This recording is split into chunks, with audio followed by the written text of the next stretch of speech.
Hi everyone, welcome back to the channel. So in this video, I'm going to be going over the finishing up of a project that I started about 3 years ago. Some of you may recognise this board as being the Realm of Battle Sector Imperialis board that Games Workshop used to sell. It's been discontinued for a while, so apologies if you're liking what you see, because you can't buy them anymore. You can find them on eBay, but yeah, they go for quite a lot of money, unfortunately, these days. It's 24 square feet of GW plastic, and it's incredibly daunting when you actually look at it. It's made up of 6 tiles, it's 6 foot by 4 foot when you put it all together, and it's quite scary to actually consider painting this thing. I did make a start on it a few years ago, and at this point I've decided that now is the time to finish it. Now, as you can see, I've already started this, so it'd already been given a grey primer, which is the colour on that road there, and then I'd gone over the areas that were going to be every other colour with a black acrylic, just doing the same thing with a brush and just kind of brush painting that on.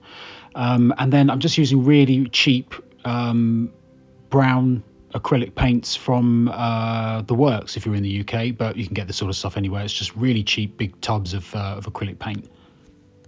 I've seen quite a few of these boards being painted, and lots of people have done some amazing work with them, but they do tend to kind of stick to quite what I would say like the standard colours, spray painting things metallic and or greys, and you know, I just wanted to do something a bit different with mine. So I'm going for a kind of a rusty orangey look to most of the metallic parts with sort of blue accent colours, and I just really wanted to kind of put as much detail into it as possible. I wanted to pick out every little detail. I wanted to really go to town on it, so it's something that I'm really proud of when it's finished. And as you can imagine, just doing this step actually takes quite a long time. It's not a quick thing to do this. It's very difficult to get across just how big this whole board is unless you've actually got it in front of you. And this is where it looked at this point, after the paint had dried and the colour had dulled down a little bit. And now onto the using all the GW paints that I wanted to start using. So this is actually Rise of Rust, which is a dry paint. I don't know if they sell this anymore, but I've had this a few pots of this for a while, but you can use any kind of bright orange paint for this. So this is literally just dry brushing it over the top. I went over this a few different times just to kind of make sure I got the right colour and got all those details picked out with that orange and start to give that nice rusty look to the metal. Now, as I said, unfortunately, this board is out of print. You can't buy it anymore from Games Workshop, but you can pick them up on eBay occasionally. So I'm not really sure who this video is for. It could be a tutorial specifically for this board, but I think all the techniques and things that I'm using here would be really helpful for doing any kind of terrain project, whether that's painting Games Workshop stuff or something 3D printed or scratch built as well. So all these techniques are really useful. But again, if you've got this board sitting around and you've put it to one side, you know, and not had the wherewithal to sit and paint it, this could be a really useful tutorial video for you. And as you saw just there, I was putting some PVA glue and some sand and things onto the areas where there's rubble and everything. Left all that side to dry and then started painting that in with a grey paint. Now the tiles do have some texture already built into them as part of the mould, but I wanted to kind of add to that, so that's why I added all the sand and stones and things again, just to make things a little bit more interesting and add some more texture. And then yeah, I'm just using a grey texture paste to again build that up even more and just start getting that colour. I didn't use brown for sort of like an earth colour because it would match up too much with the colour of the metals that I'd already put down. So I went with grey, so it all stands out a little bit more. And then to shade that, I made a black wash. This will be used quite a bit on all of the boards. This is just, again, some really cheap acrylic paint mixed with water, and then just thin down to get the right consistency. And then just slap that all over the grey areas, just to kind of start shading that down. I also put this in other places as well to kind of like simulate grime and oil and things like that on certain areas, and also just to shade down some of the metal bits as well. But I basically just made a big pot of this, kept it to one side, and kept going back and forth to it as I was working all the different tiles, kind of wherever I thought some of this could be added. Now to pick up some of the details. So there are 3 tiles that have this design on it, where these kind of like almost like sarcophagus with full of skulls, where the one that's broken. So these were painted gold. 2 of the tiles were done with a sort of more of a bronzy color, but this one I did with gold, just to kind of break it up and again make things a little bit more interesting, because otherwise they end up looking a bit samey. So this is just Retributor armor, and I've just basically filled out these areas with the nice gold. Good, again, nice and shiny, and it stands out nicely against all the dark colors, and it's nice to start getting some detail showing on it too.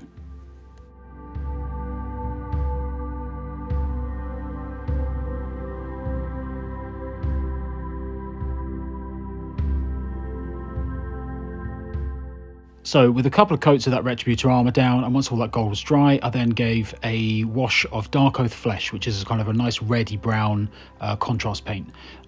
This works really well over gold, gives a nice kind of aged look to it. And while that was drying, I then started going back to some of the other details. Now, one of the colours I really wanted to use was a kind of a nice teal sort of blue to contrast against the oranges. It works really nicely, and yeah, I just really like the way this looks. I think this is 1000 Suns blue, but I think some of the other boards I use Temple Guard blue as well. So if you have either of those, they work well, but any kind of like sort of nice teal colour. But it works so well against kind of rusty metal. It just stands out so well against it, and just acts as a really nice accent colour. Again, this is going back to that black wash again, just kind of picking out some of the details, getting some more depth and some variation, because otherwise things could look a bit samey. All of these things are just kind of extras, really. They just make things stand out more and just add more texture and detail to the whole board as a whole. Again, putting some of that into the sewers as well, and just trying to pick out every single detail and make it as interesting to look at as possible. And then once that contrast paint was dry, I then went back to the gold areas with the Retributor armor, and then just gave everything a quick dry brush over the top, just to pick the details out, to bring some of the shine back, and also to help cover up some of the blotchiness that you do sometimes get with contrast paint. And that was it with the gold. I didn't bother doing any more highlights. If I was doing a miniature, I would probably put a bit more effort in, but as this is just a terrain piece, I don't really feel that you need to kind of do any edge highlighting on this.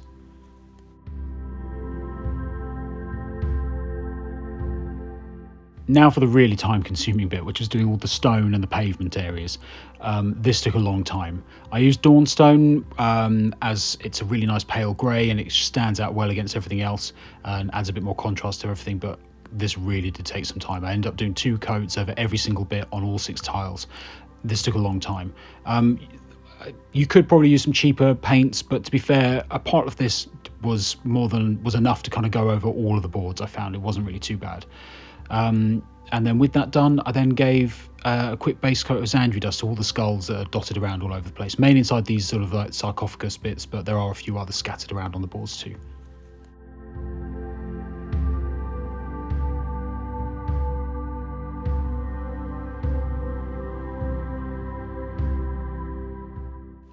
With all those base coats done, I then went back with the black wash that we made earlier, and then just started to shade all of the stone areas, just getting all those little cracks and just putting a shade down on them. Again, this took a long time, but it was more than worth it. It really helped to make everything stand out. I just want to say a quick thank you to all the people who have supported the channel. Everyone who has subscribed, everyone who's liked one of the videos or watched anything. I can't tell you how appreciated it is.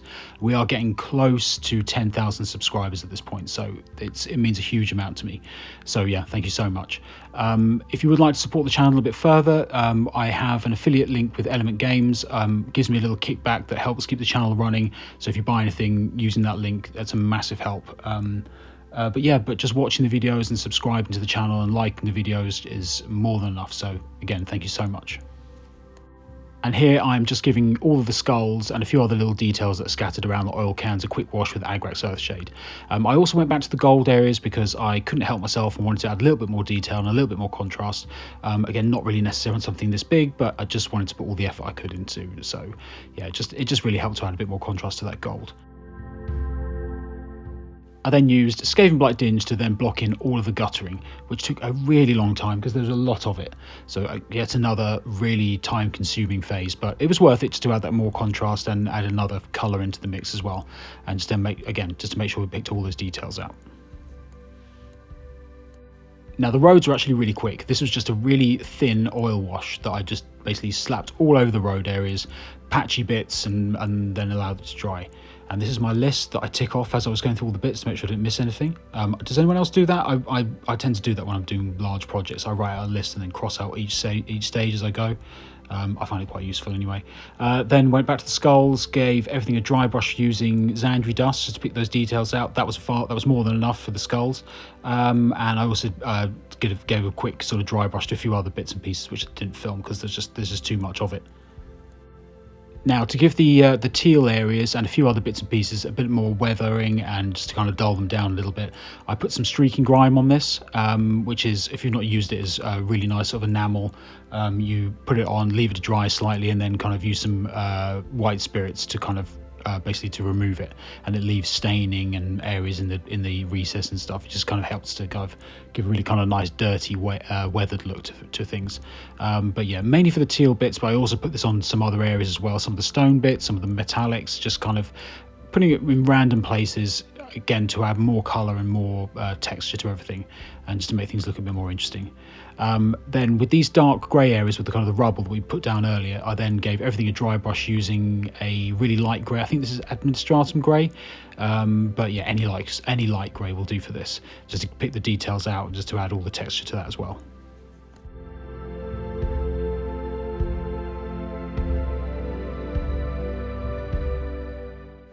And then with that dry brushing done, I then went back to the streaking grime and then started to remove it using a bit of white spirit and some kitchen towel just to kind of start dabbing it off. It was quite nice to be able to, on these big projects, to be able to kind of have something to work on while these things are drying, so you're not kind of sitting waiting for something to do. So obviously while this is waiting to dry, I can then be doing the dry brushing areas or doing some other bits and pieces, so there's always something I can work on. I'm not kind of sitting waiting for something to happen all the time. And with that, I think that's most of the painting done. I then went back with some weathering powders. This is just a rust weathering powder, and again, just started putting this in random patches on the boards, trying to keep as much variation as possible. So not going overboard with it, but just kind of like slapping this on in certain areas. It just helps to add a little bit more color and accentuate that orange color as well, and which is really nice to get to sort of contrast against the teal blues that I'd use in other places. Yeah, didn't go mad with this, just a little extra, just really just helps to make a few of the areas pop a little bit more.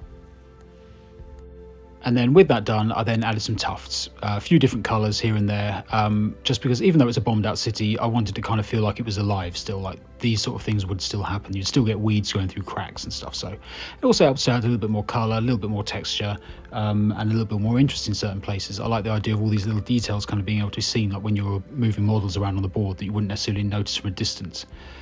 So I tried to kind of just add a few little bits and pieces here and there to kind of make things a bit more interesting. But yeah, I think the tufts really helped us to finish it all off.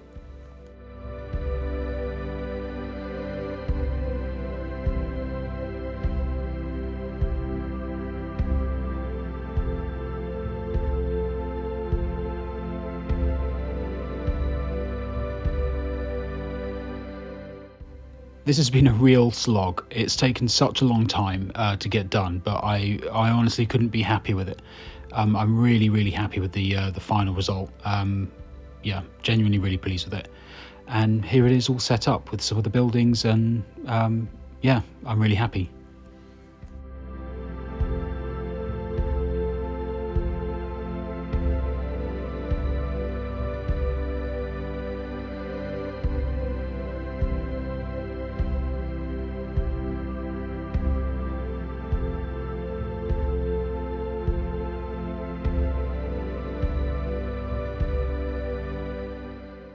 If you've enjoyed the video and found it useful, then please hit the like button. It does a huge amount to help. And I'd love it if you could maybe put a comment, let me know what you think. I'd love to hear your opinions.